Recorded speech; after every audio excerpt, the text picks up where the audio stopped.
मेरा नाम राखी है। मैं वो बदनसीब लड़की हूँ जिसे जिंदगी में कभी कोई खुशी नहीं मिली और ना ही कभी सुकून मिल सका। यहाँ तक कि मेरी इज्जत भी दांव पर लग गई थी, मगर इसके बाद भी किसी ने भी मेरे लिए कुछ नहीं किया और आखिरकार जिंदगी ने मुझे वहां पहुंचा दिया जिसके बारे में मैं कभी सपने में भी नहीं सोच सकती थी। लेकिन आखिर मेरा गुनहगार कौन था? मेरी कहानी सुनकर किसी का भी दिल रोने लगेगा कि जिंदगी कभी तो मुझ पर मेहरबान हो जाती। काश मैं भी कभी किसी के दिल की खुशी बनकर रहती। मैं कौन थी और मुझे दुनिया में लाने वाला मेरा पिता कौन था, ये मुझे पता ही नहीं था। मैं तो बस इतना जानती थी कि इस दुनिया में आंख खुलने से पहले ही मेरा पिता हमेशा के लिए मुझे छोड़कर चला गया था। मगर मैं सारी जिंदगी पिता के प्यार के लिए तरसती रही थी। मेरा सारा बचपन ही अनाथों की तरह गुजरा था। हालांकि मम्मी तो मेरी अपनी ही थी, मगर उन्होंने भी मुझे पराया कर दिया था। मुझे अच्छी तरह से वो खतरनाक दिन याद है जिस दिन मेरी मम्मी दूसरी बार दुल्हन बनी थी। मैं भला वो दिन कैसे भूल सकती हूँ। मेरी बर्बादी की शुरुआत तो उसी दिन से हो गई थी जब मेरी मम्मी की दूसरी शादी हो गई थी, हमारे मोहल्ले में ही रहने वाले राजेश अंकल के साथ, जो सारे मोहल्ले में अपनी गुंडागर्दी और बदतमीजी की वजह से बहुत फेमस थे। सिर्फ इतना ही नहीं बल्कि कोई भी उन्हें मोहल्ले में पसंद नहीं करता था। मगर इसी मोहल्ले के रहने वाले लोगों ने मेरी मम्मी की शादी राजेश अंकल के साथ करवा दी थी। मैं उस टाइम सिर्फ 10 साल की थी जब ये शादी हुई। तो राजेश अंकल तो मुझे पहले भी अच्छे नहीं लगते थे।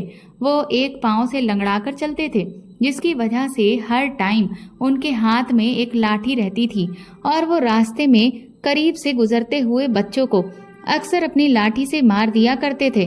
इस वजह से सारे ही बच्चे उनसे बहुत ज्यादा चिढ़ते थे और बच्चों को मारने की वजह से उनके माता पिता का झगड़ा राजेश अंकल के साथ हो जाता था। सब मोहल्ले वाले उनसे बहुत तंग आ चुके थे।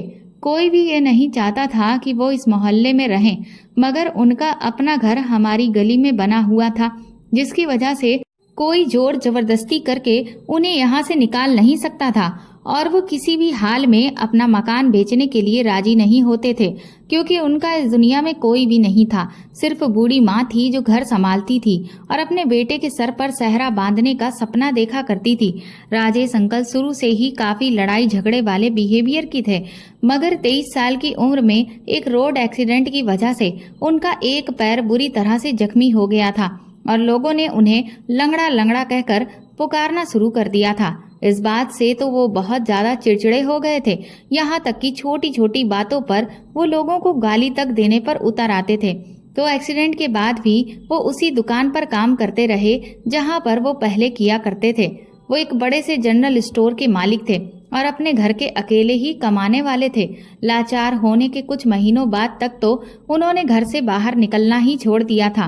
बड़ी मुश्किल से उनकी माँ ने लोगों के घरों में काम करके अपने घर का गुजारा किया, मगर फिर राजेश अंकल ने हिम्मत की और लाठी का सहारा लेते हुए अपने दिल को पक्का किया और लोगों की बातों पर ध्यान देना छोड़ दिया, क्योंकि उनकी माँ बीमार रहती थी। जब से उन्होंने दूसरों के घरों में काम करना शुरू किया था तो उनकी बीमारी और भी ज्यादा बढ़ गई थी।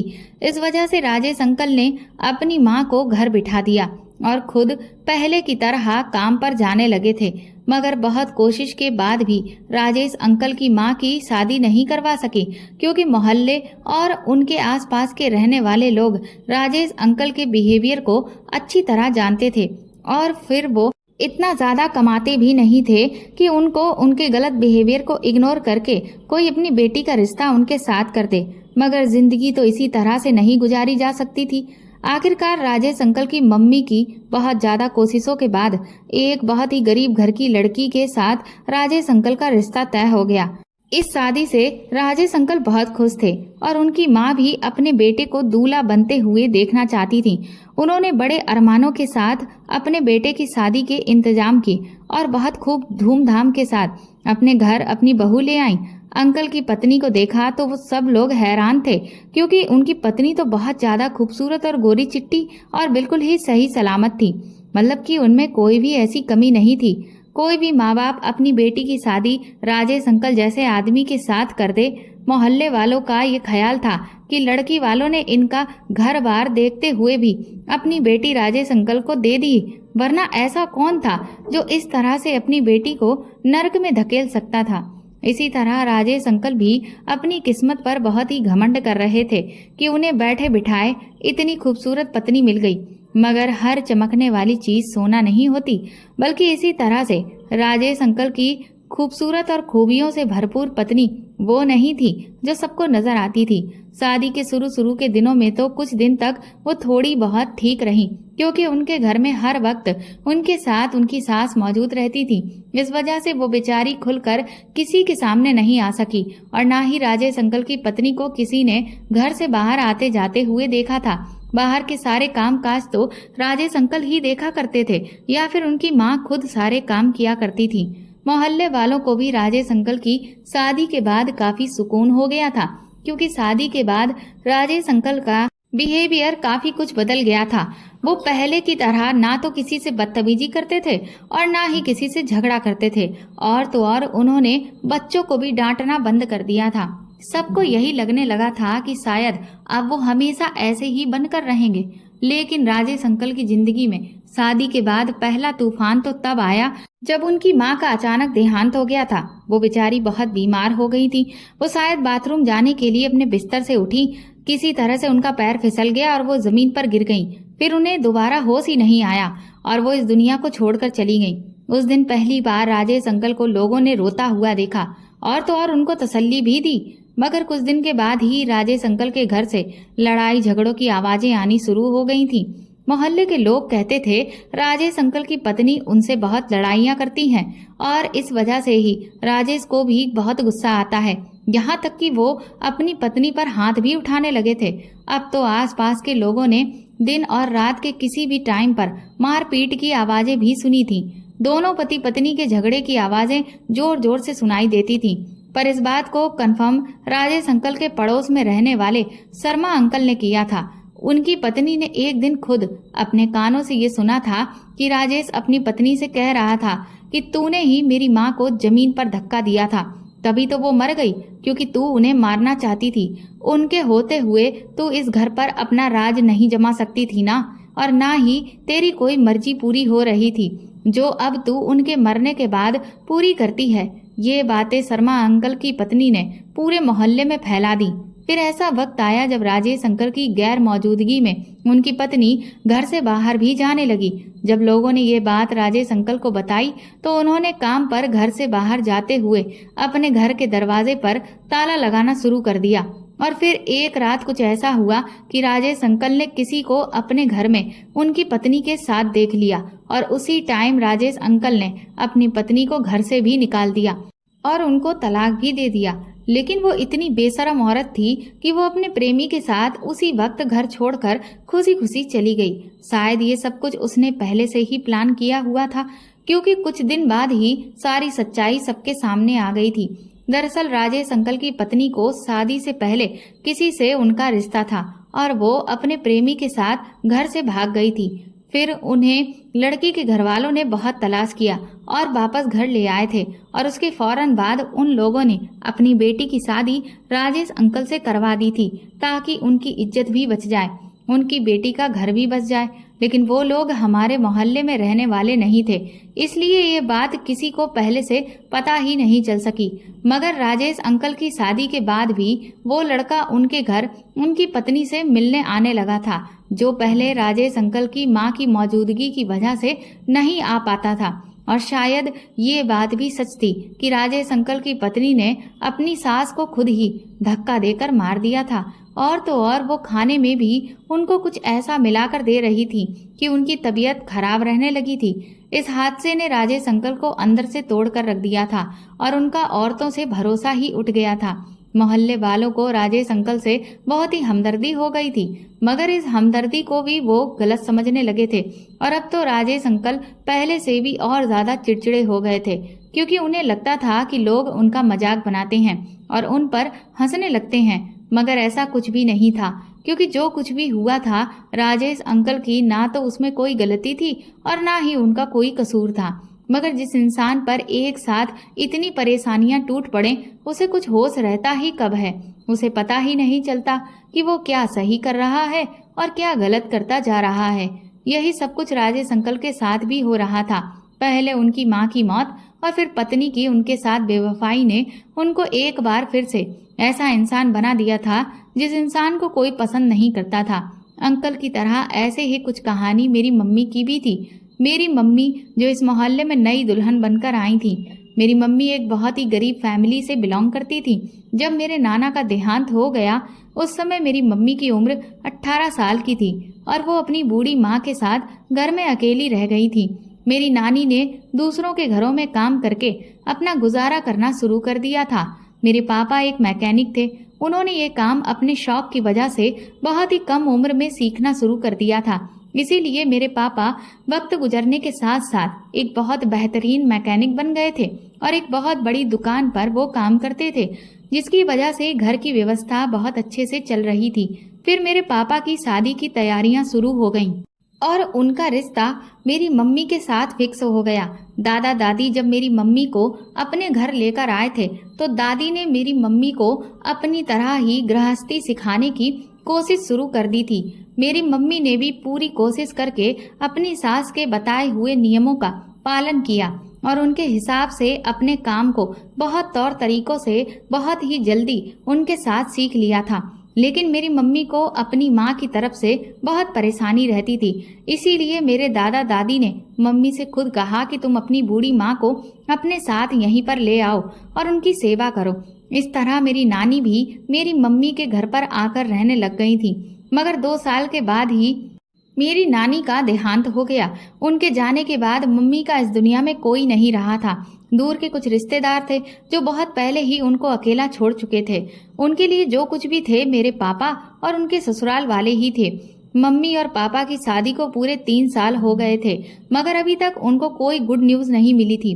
फिर मेरे दादा भी इंतजार के साथ इस दुनिया से चले गए, मगर उनके भाग्य में अपने इकलौते बेटे के बच्चे की शक्ल देखने का सुख नहीं था। दादाजी के जाने के बाद मेरे पापा ही घर के अकेले मर्द बचे थे और अब उन्हें ही सारी जिम्मेदारियां अकेले निभानी थी। वो न सिर्फ अपनी जिम्मेदारियों को बखूबी निभा रहे थे, बल्कि इसके साथ साथ अपनी पत्नी और बूढ़ी माँ की सेवा भी करते थे। मेरी मम्मी ने भी सास की सेवा में कोई कमी नहीं रखी, क्योंकि जब दादा के देहांत के बाद दादी को अचानक हार्ट अटैक हुआ तो वो भी बिस्तर से लग गईं। उनकी अब हर दिन तबीयत खराब रहने लगी थी। ऐसे वक्त में मम्मी ने दादी का ख्याल एक छोटे बच्चे की तरह रखा और दादी मेरी मम्मी को दिन रात आशीर्वाद देती रहती थी और उन्हें आशीर्वाद से वो वक्त भी आ गया था कि जिसका सबको बड़ी बेचैनी से इंतजार था। मेरी मम्मी पेट से हो गई थी, लेकिन ऐसी हालत में मम्मी अगर दादी को संभालती तो उनकी सेहत पर बुरा असर पड़ सकता था।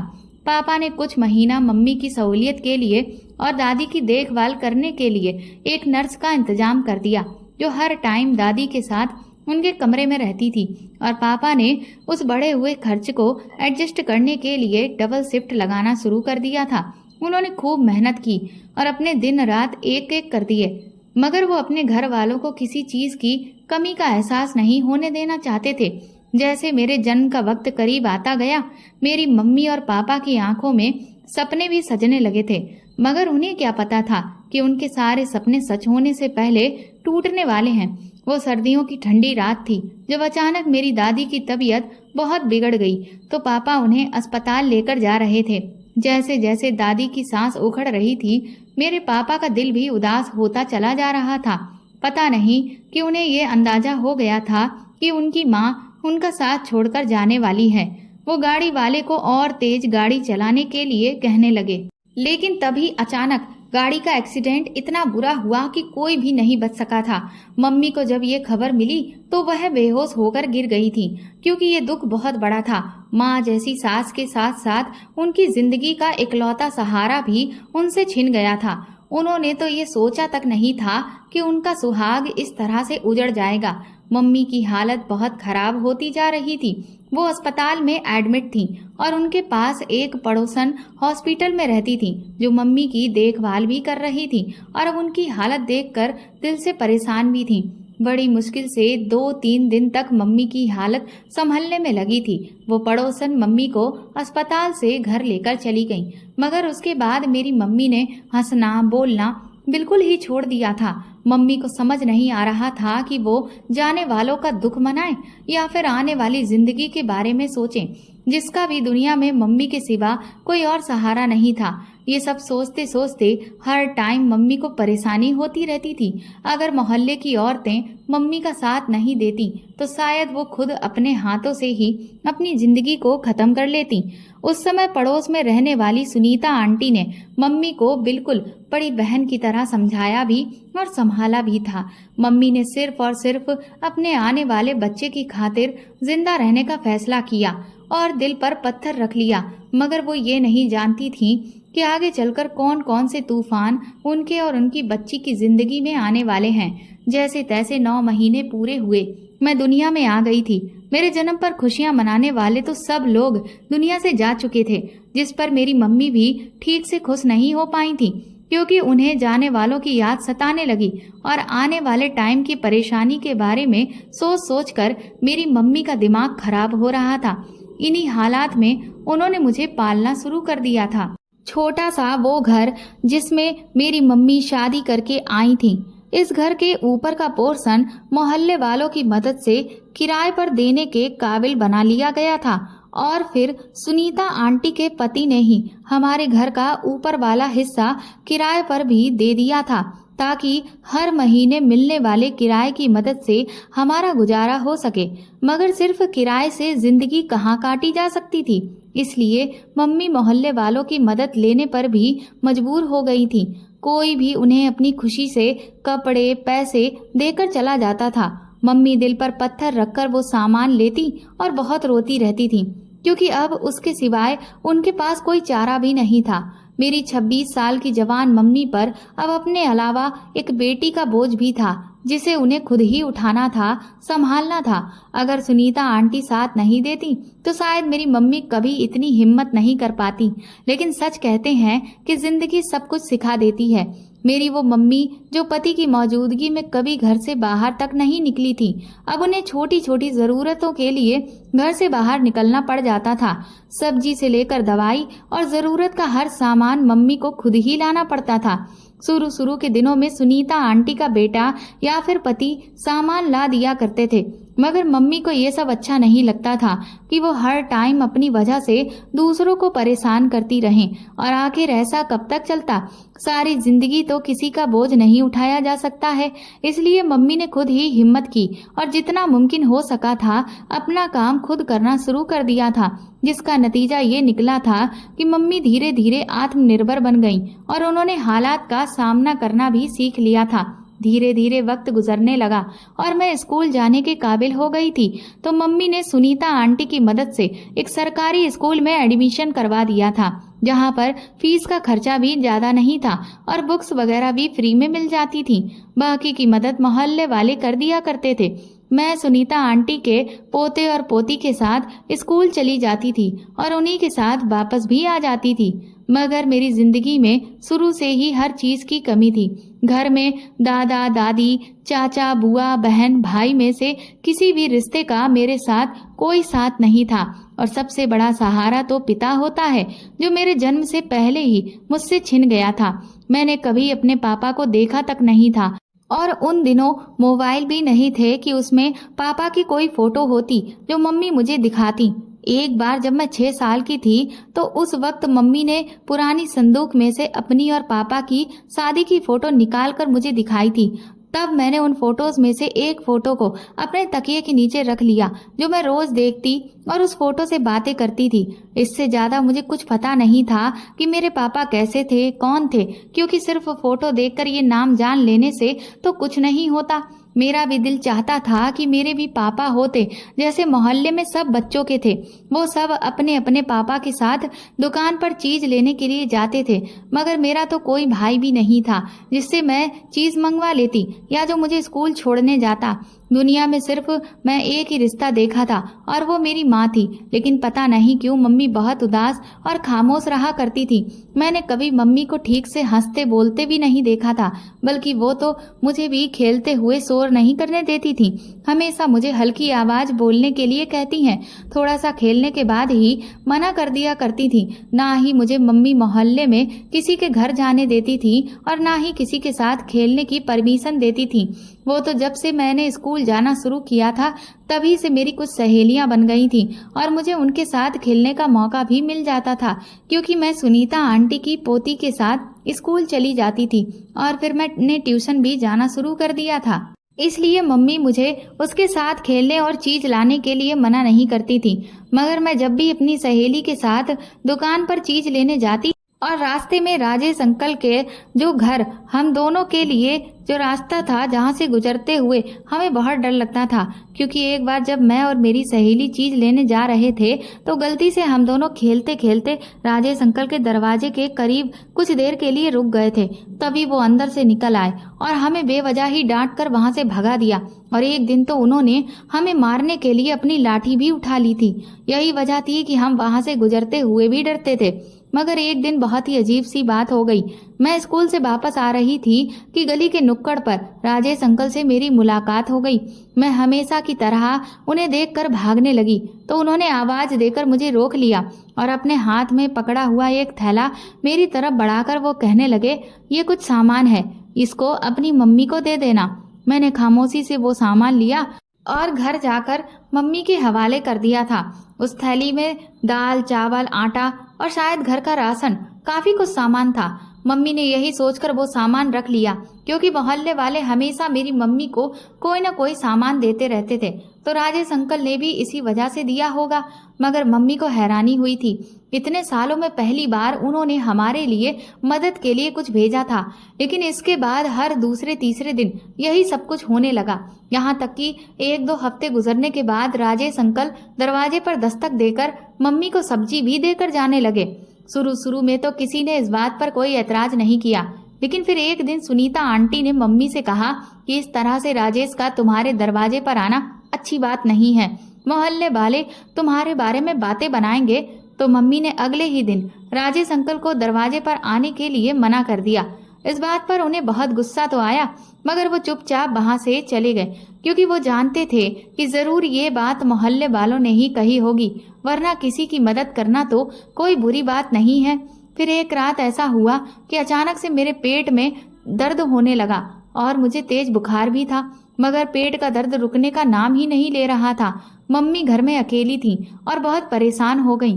बराबर में सुनीता आंटी का घर भी खाली पड़ा हुआ था, क्योंकि वो लोग कहीं शादी में गए हुए थे। मम्मी को ये बात पता थी, इसलिए मदद मांगना मुश्किल था। मम्मी ने परेशान होते हुए दूसरे वाले घर का दरवाजा बजाया, लेकिन रात के 3 बजे किसी ने दरवाजा नहीं खोला। जरूर इतने टाइम पर तो लोग अपने बिस्तर में सो रहे होंगे। मम्मी ने फिर से दरवाजा बजाया, मगर मायूस होकर मम्मी घर में आने ही वाली थी कि अचानक राजेश अंकल ने पीछे से मम्मी को आवाज दी और पूछा कि सब ठीक तो है। तो मम्मी ने परेशान होते हुए बताया कि मेरी बेटी की तबीयत बहुत खराब है और उसे अस्पताल लेकर जाना होगा। तब राजेश अंकल मुझे उठाने के लिए घर के अंदर आए, मगर इस टाइम पड़ोसी भी जाग गए, जिनको मम्मी दरवाजा बजा रही थी, और उन्होंने राजेश अंकल को रात के टाइम हमारे घर के अंदर जाते हुए देख लिया तो पता नहीं क्या सोच लिया। हालांकि वो तो हमारी मदद करने के लिए आए थे। उन्होंने ही मुझे और मम्मी को अस्पताल पहुंचाया। सारी रात हम दोनों माँ बेटी अस्पताल में रहकर रहीं। जब अगले दिन घर आए तो मोहल्ले में अजीब सी बातें हो रही थी। मोहल्ले की एक औरत ने घर आकर बताया कि तुम्हारे बारे में कुछ लोग गलत बातें कर रहे हैं कि राजेश और तुम्हारा कोई चक्कर चल रहा है, तभी तो वो तुम्हारे साथ इतनी हमदर्दी दिखाता है। उनकी ये बात सुनकर मम्मी के तो होश ही उड़ गए थे, क्योंकि असल में ऐसी तो कोई बात ही नहीं थी। राजेश अंकल ने मम्मी से कभी कोई फालतू बात नहीं की थी और ना ही उनकी तरफ कभी नजर उठाकर देखा था, मगर कहने वालों की जुबान कौन पकड़ सकता है। ऊपर से सुनीता आंटी उनके घर वाले भी मौजूद नहीं थे कि वो मम्मी का साथ दे पाएं। 2 दिन बाद वो वापस आए और मोहल्ले में होने वाली बातें उनके कानों में पड़ गईं, तो वो भी बहुत परेशान होते हुए मम्मी से मिलने चली आईं। उन्होंने मम्मी को हौसला दिया कि सब कुछ ठीक हो जाएगा, मगर कुछ दिन बाद सब ठीक होने की बजाय और बिगड़ गया। जब सुनीता आंटी ने मम्मी को आकर बताया कि मोहल्ले के सारे लोग इस बात पर अड़ गए हैं कि तुम्हारी शादी राजेश के साथ कर दी जाए, क्योंकि तुम कब तक अकेली अपनी बेटी के साथ गुजारा करोगी। कल को कोई भी परेशानी आने पर जब भी कोई तुम्हारी मदद करेगा तो उसमें लोग तुम्हें बदनाम जरूर करेंगे।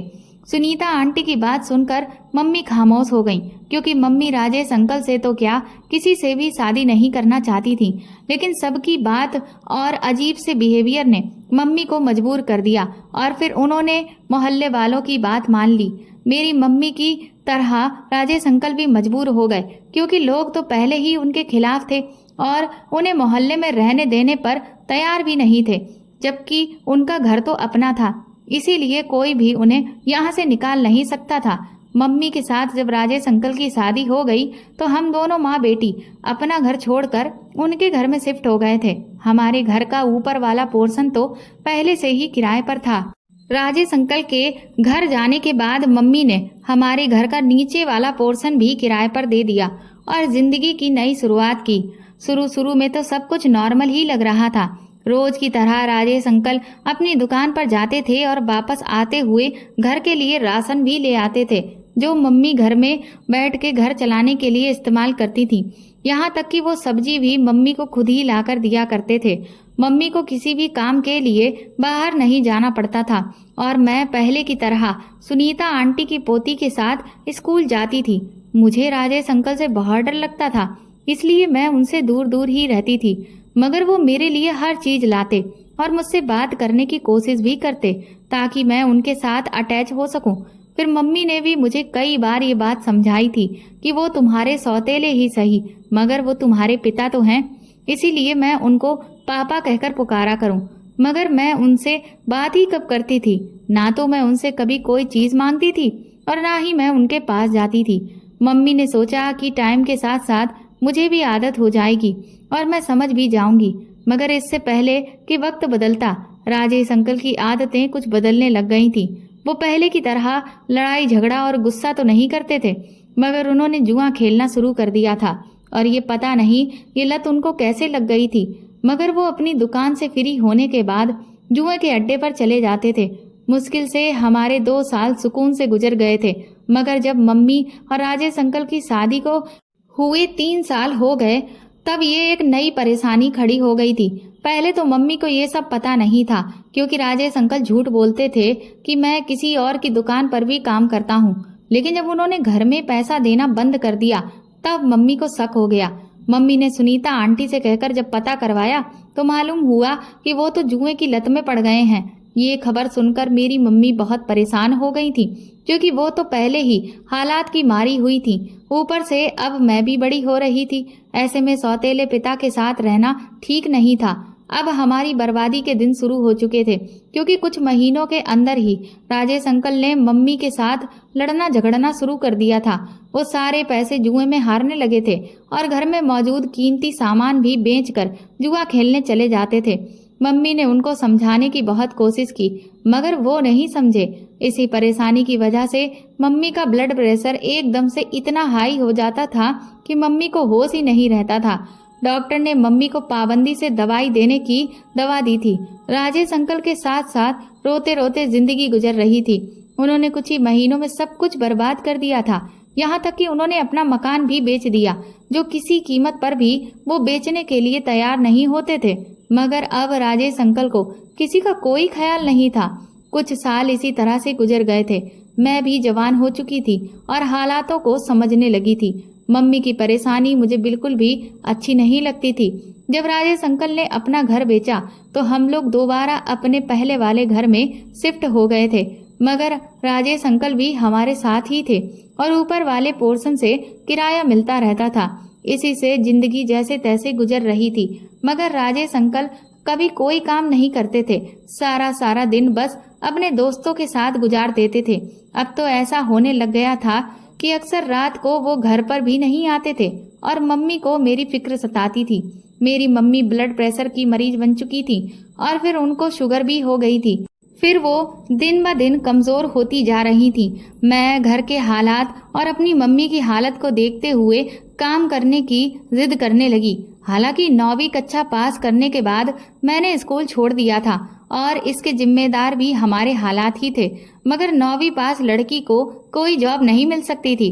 फिर मैं किसी की मदद से एक बंगले में काम करना शुरू कर दिया और मैंने अपनी मम्मी से ये झूठ बोल दिया था कि मैं किसी क्लिनिक पर काम करती हूँ। मम्मी की हालत तो ऐसी थी कि वो कहीं आती जाती ही नहीं थी। फिर ना चाहते हुए मम्मी ने मुझे काम करने की परमिशन दे दी, मगर जब तक मैं घर से बाहर रहती मम्मी मेरे लिए परेशान रहती थी। सुनीता आंटी भी बूढ़ी हो चुकी थी। अब वो हमारे घर तो नहीं आती थी, लेकिन मम्मी उनके घर जाकर उनकी खैर खबर लेती रहती थी। मुझे उस बंगले में काम करते हुए 3 महीने हो गए थे और वैसे तो सब कुछ ठीक चल रहा था। मैं हर महीने मिलने वाली सैलरी भी मम्मी को दे दिया करती थी और इसके अलावा मालकिन मुझे जो पैसे देती थी मैं वो भी मम्मी को ये कहकर देती थी कि मुझे अच्छा काम करने पर कमीशन मिला है। मम्मी भी खामोशी से पैसे रख लेती थी क्योंकि मेरी सैलरी से ही घर का गुजारा हो रहा था। फिर मेरी जिंदगी में एक तूफान आया। मैं एक दिन जब बंगले में काम पर गई तो मालकिन वहां पर मौजूद नहीं थी, सिर्फ मालिक ही बैठे हुए थे। उन्होंने मुझे देखकर कहा कि तुम्हारी मालकिन कहीं गई हुई है, इसीलिए तुम भी छुट्टी कर लो। मैं वापस आने ही वाली थी कि मालिक ने कहा, अब जब आ ही गई हो तो मेरे लिए चाय बना दो। मैं चुपचाप किचन में चली गई। मैं चाय बनाकर मालिक के कमरे में गई तो उन्होंने मेरे साथ गलत करने की कोशिश की। मैं चलने लगी मगर मेरी मदद के लिए कोई नहीं आया। मैंने टेबल पर रखा हुआ फ्लावर पॉट मालिक के सर पर दे मारा और वहां से भागने में कामयाब रही।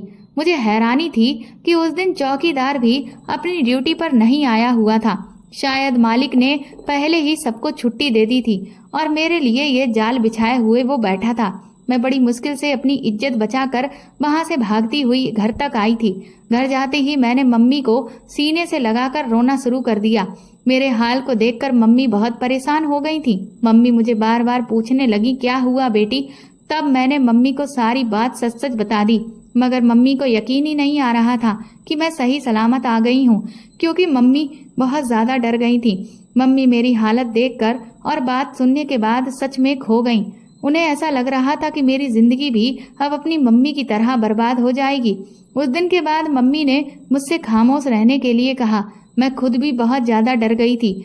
मैंने घर से निकलना छोड़ दिया था और दोबारा नौकरी करने के बारे में सोचा तक नहीं था। जो मेरे साथ हुआ था उसका सोचकर मैं डर जाती थी। कुछ दिन गुजरे तो मम्मी ने मुझे अजीबोगरीब सवाल पूछने शुरू कर दिए और मेरा बहुत ज्यादा ख्याल भी रखती थी। मैं मम्मी को यकीन दिलाया कि मैं बिल्कुल ठीक हूँ, मगर मम्मी बहकी बहकी बातें करने लग जाती थी। मुझे समझ नहीं आता था कि मैं अपनी मम्मी को कैसे संभालूं। फिर एक दिन अचानक खाना खाने के बाद मेरा दिल घबराया और मुझे उल्टी आ गई। तब मम्मी की परेशानी देखने के लायक थी। मम्मी ने तो मुझे एक ही बार में ना जाने कितने सारे सवाल पूछ लिए थे जो कि मेरी समझ में ही नहीं आ रहे थे।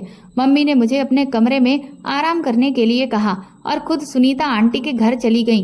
कि मैं भी परेशान हो गई थी कि रात के इस टाइम पर उन्हें सुनीता आंटी के घर जाने की क्या जरूरत थी। वो 1 घंटे के बाद घर आई थी, लेकिन उन्होंने मुझे कुछ नहीं बताया था। अगले दिन मैं हैरान रह गई जब मम्मी ने मिठाई मंगवाई और सारे मोहल्ले में बांट दी थी। साथ ही ये कह दिया कि मैं अपनी बेटी का रिश्ता फिक्स कर दिया है और अगले हफ्ते ही उसकी शादी है। मम्मी ने काम इसलिए किए था ताकि मोहल्ले वाले मेरी शादी की वजह से मेरी मम्मी का साथ दे सकें, और ऐसा ही हुआ था।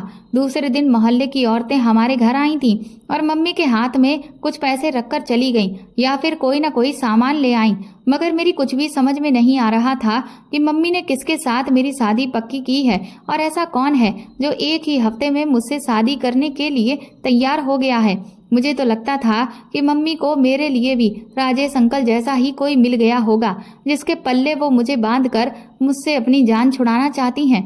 हालांकि मेरे साथ तो कुछ गलत हुआ भी नहीं था और इसके बारे में किसी को पता भी नहीं था। पता नहीं क्यों मेरी मम्मी ने छोटी सी बात को अपने दिमाग पर सवार कर लिया था। मैं मम्मी से कुछ पूछती तो वह मुझे खामोश करवा देती, कहती कि चुपचाप शादी करने के लिए तैयार हो जाओ, मैं खुद तुम्हारी शादी के इंतजाम कर लूंगी और बड़ी इज्जत के साथ मैं विदा कर दूंगी, फिर सब कुछ ठीक हो जाएगा। मम्मी किस बात से परेशान हो जाती थी कि आखिर वो मेरे साथ क्या करना चाहती थी जो सब कुछ ठीक हो जाना था। और फिर मेरी शादी का दिन भी आ गया। मम्मी ने मुझे तैयार करने के लिए मोहल्ले के एक लड़की को बुलाया। मुझे हैरानी थी कि मेरी सबसे पक्की सहेली जो बचपन से मेरे साथ थी वो भी उस दिन मेरे पास नहीं आई थी और सुनीता आंटी भी नजर नहीं आ रही थी। मगर शादी के टाइम जब मुझे मंडप में ले जाया गया तो वहां पर सुनीता आंटी और उनका बेटा भी साथ था और मैं हैरान रह गई थी कि जब मैंने सुनीता आंटी के पोते को, जो मेरी उम्र का था, उसे दूल्हा बने हुए देखा। मेरी शादी सुनीता आंटी के पोते के साथ हो गई थी। मम्मी ने मुझे गले से लगाया और कहने लगी कि मैं तुम्हारी माँ हूँ, तुम्हारे लिए कभी कुछ बुरा नहीं सोच सकती। ये सच है कि मैं बहुत परेशान थी और अपनी परेशानी बांटने के लिए सुनीता भाभी के घर गई तो उन्होंने मुझे बताया कि मैं तुम्हारे घर आने ही वाली थी क्योंकि मेरा पोता तुम्हारी बेटी को बहुत पसंद करता है। जब मैंने ये बात सुनी तो मैंने उनको कोई भी बात नहीं बताई और इस रिश्ते को पक्का कर दिया और कहा कि अगले ही हफ्ते शादी कर देनी चाहिए। इसी तरह से तुम्हारी शादी हो गई क्योंकि वो तुम्हें बहुत पसंद करने लगा था। इससे बड़ी मेरे लिए खुशी की बात क्या हो सकती है कि तुम्हारी शादी उस इंसान के साथ हो रही है जो तुम्हें पाने की हसरत रखता है। मेरी मम्मी ने कहा, मुझे खुशी इस बात की है कि शादी के बाद भी तुम मेरे करीब रहोगी। अब मेरी शादी को 5 साल हो गए हैं। मेरे पास 2 बेटे हैं। राजेश अंकल की तो मौत हो चुकी है मगर मेरी मम्मी अभी भी हमारे घर में अच्छी तरह से जिंदगी गुजार रही हैं और मेरी जिंदगी भी अपने पति के साथ बहुत अच्छी गुजर रही है।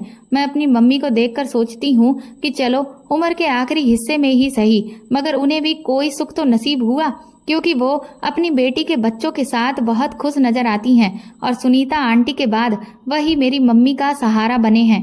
हमारी लाइफ में अब सब कुछ बिल्कुल ठीक हो गया है और जिंदगी अच्छी गुजर रही है। तो दोस्तों, आपको ये कहानी कैसी लगी हमें कमेंट करके जरूर बताएं और प्लीज इस कहानी को ज्यादा से ज्यादा शेयर और लाइक करके मेरे चैनल को सपोर्ट करें।